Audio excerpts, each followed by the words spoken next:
I moved to London from New Zealand in January, I've been getting tweets and emails and comments from people who are also looking to make the move, asking for some advice. I've written a few blog posts about this, which I'll link down below, but today I thought it might be good to make a video giving you some useful tips that other people gave me when I first got here. One of the first things that a workmate told me was to always take the free magazines that they try and give you at the tube stations. Now normally, and I don't know, maybe this is just me, but when someone tries to hand me something, I would just, first instinct would be to decline it.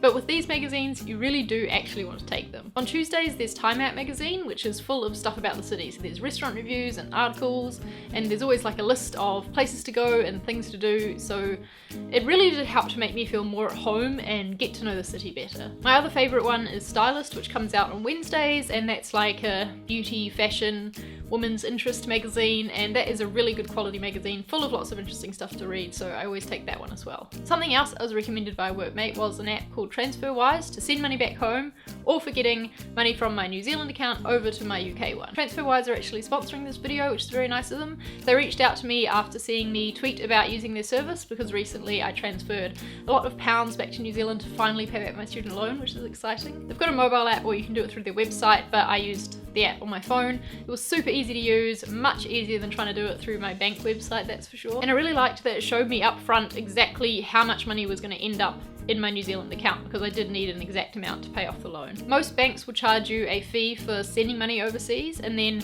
the overseas bank will charge you a fee for receiving that money, if that makes sense. So I loved that with Transferwise there was just one fee that I knew up front, and I didn't have to go searching through the fine print on my bank's website to try and find it. It also ends up being a lot cheaper than going through your bank, just because bank fees vary, and they say it can be up to like 10 times cheaper, depending on what bank you're with, obviously. So I'm really glad my workmate recommended that to me. It's the best way that I've found for transferring money between here and back home, which is really handy if, like me, you have loans to pay off. If any of you guys need to send money overseas as well, then you can try it out for free using my link down below. London is a big place, and to get around in it, you're probably going to need to download Citymapper. You could use Google Map to plan your route around on public transport, but I find that Citymapper just gives you smarter combinations that Google often doesn't. You should also download Tubemap, which you can use offline to plan your route between two different stations, which is handy if you forget to work out where you're going before you go underground. Speaking of planning your route, a little bit of tube etiquette advice.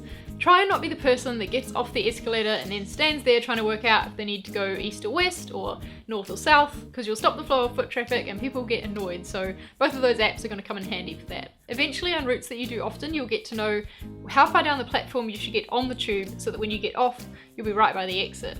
And it's things like that that I think start to make you feel a bit more like a Londoner. Two more apps you should get are Coffee and Touch if you care about coffee, because it'll tell you where good cafes are, so you don't have to resort to like Costa or Nero, for example. And there's also Songkick, which has become one of my favourite apps since moving here.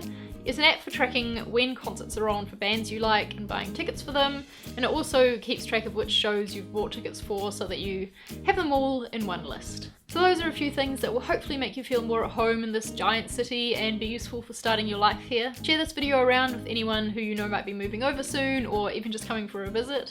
And if you live in London and have any more tips to share, please, pretty please leave them in the comments. That would be really helpful for me and also for anyone else watching this video, so you can check out the comments for some more tips. Make sure you hit subscribe if you haven't already, and give this video a thumbs up if you liked my advice, and I'll see you next time. Bye!